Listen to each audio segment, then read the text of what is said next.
بسم اللہ الرحمن الرحیم۔ السلام علیکم دوستو، آج کی اس ویڈیو میں حضرت امام حسین اور ایک سفید کبوتر کا واقعہ آپ کو بتانے والے ہیں، جس کو سن کر آپ کی آنکھوں میں آنسو آ جائیں گے۔ اس ویڈیو کو پورا ضرور دیکھیں، یقیناً یہ ویڈیو آپ کی دلچسپی کا باعث ہوگی۔ سن 61 ہجری 10 محرم کے دن کربلا کے میدان میں جب حضرت امام حسین کا سر مبارک تن سے جدا کر دیا گیا، جب آپ کو شہید کر دیا گیا، تو فوج یزید نے رسول اللہ صلی اللہ علیہ وسلم کی صاحبزادیوں کو قید کر دیا اور امام حسین اور ان کے ساتھیوں کو بے غور و کفن زمین پر کربلا میں چھوڑ کر کوفہ اور شام کی طرف روانہ ہو گئے۔ تو یوں رسول اللہ صلی اللہ علیہ وسلم کا نواسہ زمین کربلا میں بے غور و کفن پڑا رہا۔ اتنے میں پورے آسمان میں اندھیرا چھا گیا۔ لوگ سوچنے لگے کہ شاید رات ہو چکی ہے۔ آسمان میں تارے آپس میں ٹکرانے لگے۔ کہا جاتا ہے کہ اس وقت آسمان سے خون کی بارش ہوئی تھی، یعنی حضرت امام حسین کے غم میں آسمان بھی خون کے آنسو رو رہا تھا۔ سن 61 ہجری 10 محرم کی شام کو ایک سفید کبوتر کربلا کے میدان کے اوپر سے گزر رہا تھا۔ اس نے دیکھا کہ کربلا کی تپتی ہوئی زمین پر نواسہ رسول کا جسم مبارک میدان میں تنہا پڑا ہے۔ وہ کبوتر چیختا ہوا آسمان سے اتر کر زمین پر آ گیا اور دوسرے پرندوں سے کہنے لگا، قیامت آ گئی، امام حسین کو قتل کر دیا گیا اور رسول اللہ کے خاندان کا خون زمین کربلا میں بکھرا ہوا ہے۔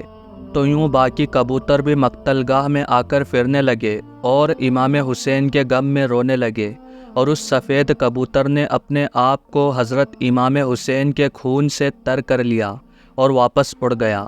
پھر وہ کبوتر اڑتا ہوا مدینہ شریف جا پہنچا اور طواف کے جیسے انداز میں حضور صلی اللہ علیہ وسلم کے روضے کے ارد گرد چکر کاٹنے لگا۔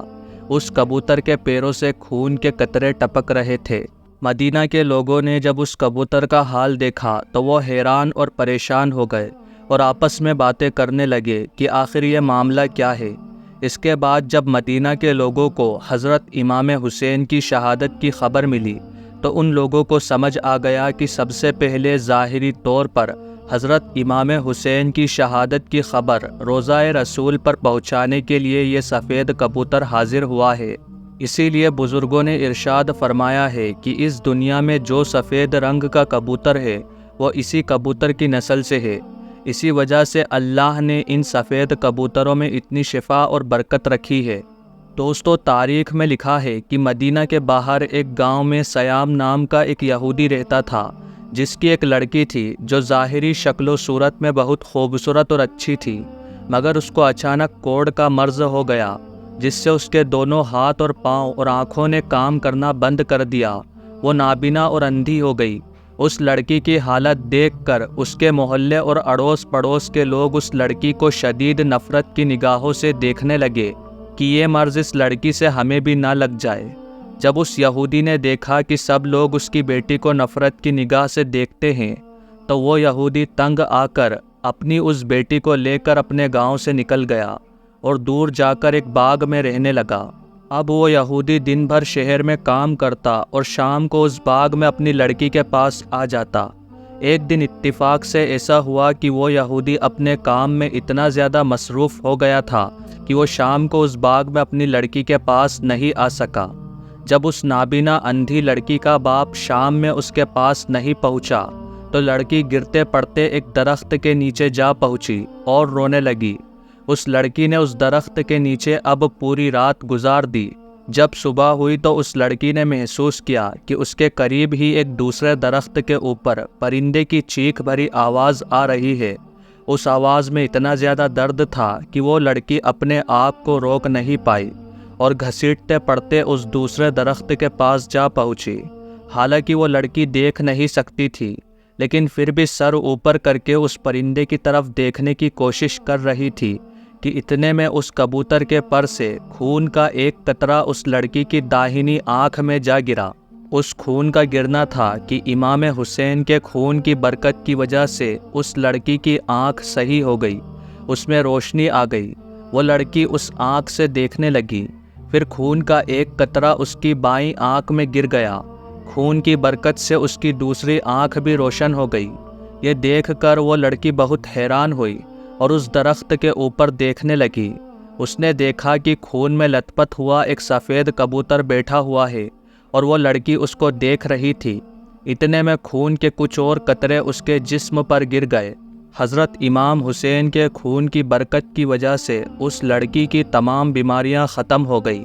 اب وہ لڑکی اس طرح سے ہو گئی جیسے کہ اس کو کبھی کوئی مرض تھا ہی نہیں۔ اس کے بعد وہ لڑکی خوشی خوشی اٹھی اور اپنے باپ کی تلاش میں نکل گئی۔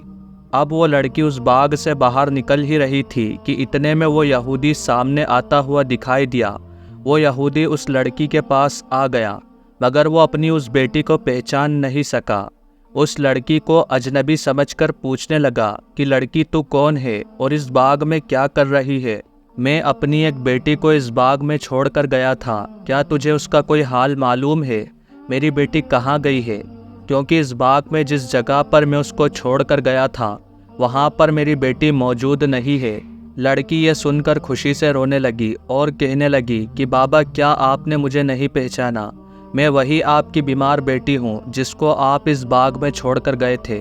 یہودی یہ سن کر بہت حیران ہوا اور اس کو اس بات کی اتنی زیادہ خوشی ہوئی کہ اس کی آنکھوں سے خوشی کے آنسو ٹپکنے لگے، اور اس یہودی باپ نے اپنی بیٹی سے کہا کہ تمہاری یہ بیماری کیسے ٹھیک ہو گئی؟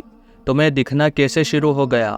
اس لڑکی نے اپنا سارا واقعہ سنا دیا اور اپنے باپ کو اس درخت کے نیچے لے گئی جو کبوتر امام حسین کے خون سے بھیگا ہوا تھا۔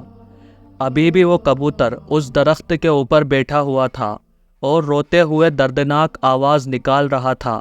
یہودی نے اس کبوتر کی جانب مخاطب ہو کر کہا کہ اے مبارک پرندے، تیری اس دردناک آواز کے پیچھے کیا وجہ ہے اور تیرے پروں سے ٹپکنے والا مبارک خون کس کا ہے جس میں اللہ نے اتنی برکت رکھی ہے؟ خیر جیسے تیسے کر کے اس یہودی نے اس پرندے کے بارے میں معلومات اکٹھا کر لی۔ جب اس یہودی کو پتہ چلا کہ یہ جو کبوتر کے اوپر خون لگا ہوا ہے یہ امام حسین کا ہے اور اسی خون کے ذریعے سے میری بیٹی ٹھیک ہوئی ہے، اس کو دکھنا شروع ہو گیا ہے اور اس کا کوڑ کا مرض بھی ختم ہو گیا ہے، تو وہ کہنے لگا کہ اگر حضرت امام حسین کے نانا حق پر نہ ہوتے، اگر نواسۂ رسول حق پر نہ ہوتے تو آپ کے خون کے قطروں میں ایسی خیر و برکت کا ظہور پیدا نہ ہوتا اور میری یہ اپاہج لڑکی کو شفا نہ ملتی۔ اس کے بعد وہ یہودی باپ اپنی اس بیٹی کے ساتھ وہیں پر کلمہ پڑھ کر مسلمان ہو گیا، اور پھر جب بھی کوئی اسلام قبول کرنے کی وجہ پوچھتا تو وہ اس واقعے کو پورا تفصیل کے ساتھ بیان کرتا۔